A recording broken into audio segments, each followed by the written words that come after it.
درك بالنسبة للتبليغ أو حماية المبلغين، القانون نتكلم على حماية المبلغ لا سيما في قضايا الفساد، مكافحة الفساد. وفي هذا السياق نص المشرع الجزائري على حماية المبلغين في قضايا الفساد من خلال تدابير غير إجرائية وتدابير إجرائية.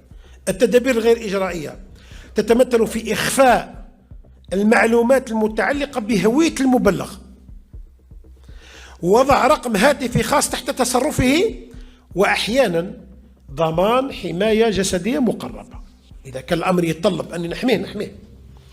بالنسبة للتدابير الإجرائية تتمثل لا سيما في عدم الإشارة إلى هويته أو اعتماد هوية مستعارة في الملف، وعدم الإشارة لعنوانه الصحيح في أوراق الإجراءات، وإمكانية سماعه كشاهد مخفي الهوية إذا اضطرينا باش نسمعه كشاهد تخفى هويته.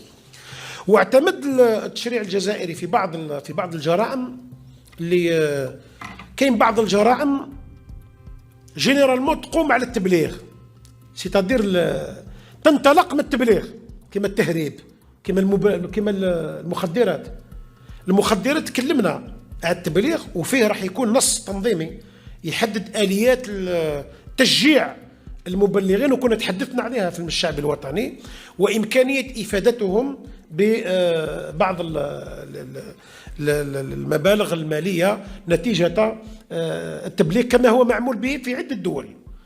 فيه التبليغ في قضايا التهريب في مادة الجمارك، واعتمد النص حتى قبل ما يتعدل القانون الإجراء الجزائية، وين اعتبرنا المبلغ اللي يجي يبلغ لا يتابع قضائيا، يعفى من المتابعة.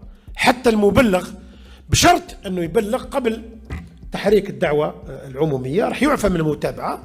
وحتى إذا كان شريك بدايته في بداية الجريمة وبلغ راح تخفف العقوبة إلى أدنى مستوياتها تشجيعا وتفعيل لهذا التبليغ.